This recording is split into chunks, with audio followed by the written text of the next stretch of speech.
کتابی غریبی رو هر کس نخواند، حیاتی غریبی رو هر کس نداند. کتابی غریبی رو هر کس نخواند، حیاتی غریبی رو هر کس نداند. اون کسی غریب نبود از کجا داند؟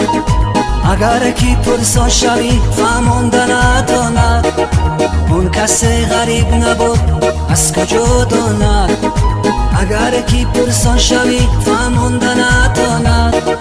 غریبان چشم کشایند با یادی وطن، دور از وطن جدا و از زن و فرزند. غریبان چشم کشایند با یادی وطن، دور از وطن جدا و از زن و فرزند. با صد خیال و فکر وقتی خواب کردن،